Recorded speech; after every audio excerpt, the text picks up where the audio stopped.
साथियों, यह dictation SSC stenographer grade D 2020 के लिए 80 शब्द प्रति मिनट में बोली गई थी। यह डिक्टेशन आप सभी को 80 शब्द प्रति मिनट में दी जा रही है। डिक्टेशन स्टार्ट होगी 3 सेकंड बाद। स्टार्ट।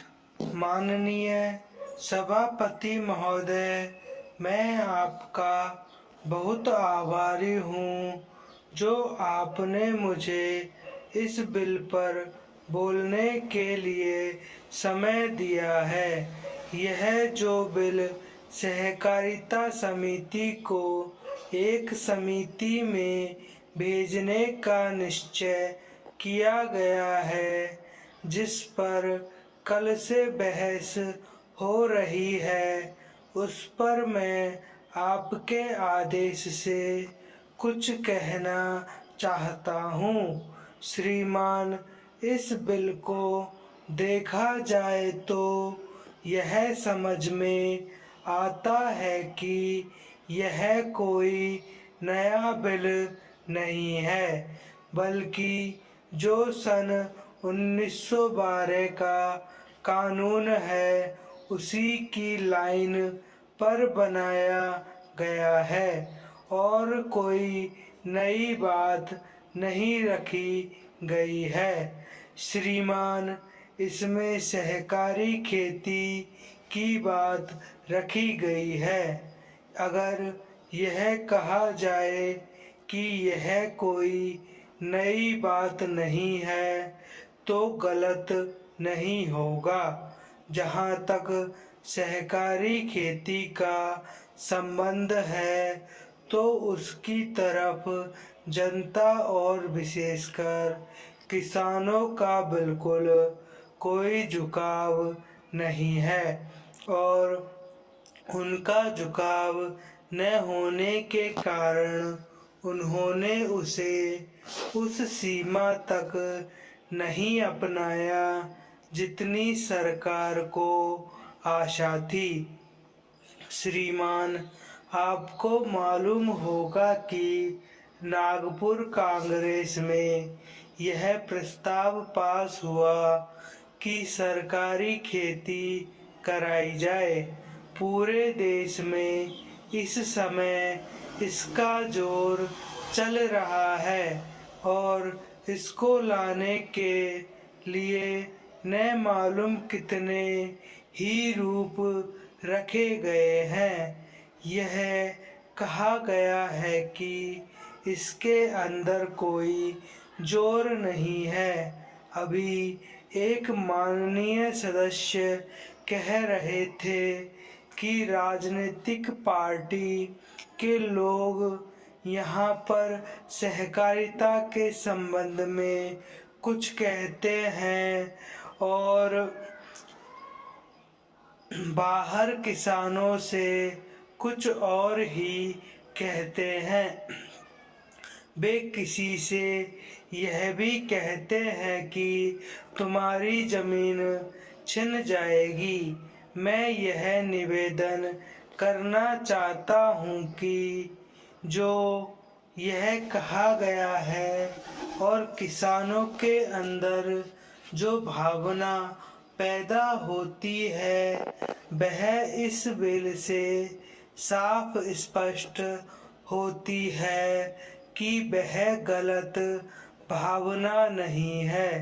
मैं यह जानता हूँ कि जब किसान पार्टी का जोर बढ़ा और किसानों की आवाज़ ऊंची हुई तो सरकार ने हम और हमारे नेताओं ने यह कहना शुरू कर दिया कि हम सहकारी खेती को किसानों के ऊपर लादना नहीं चाहते, बल्कि यह तो किसानों की इच्छा पर है।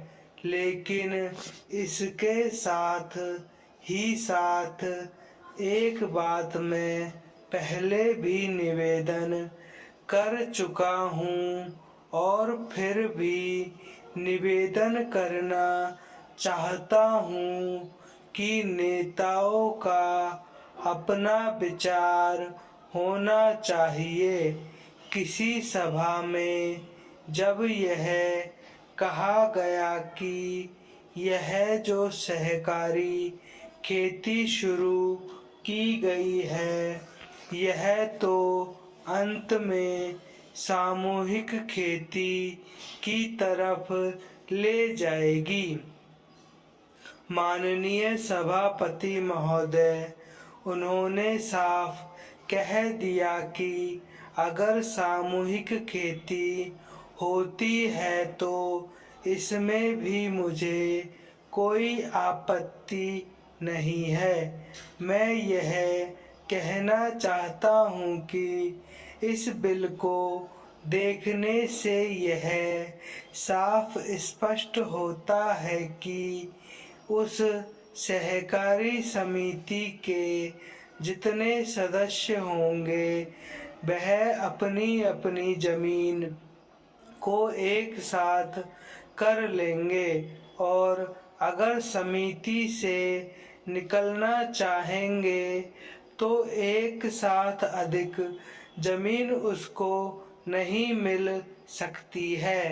इस बिल के संबंध में इस सदन के सरकारी दल वाले लोगों ने और विरोधी दल वाले लोगों ने बहुत सी बातें कही हैं।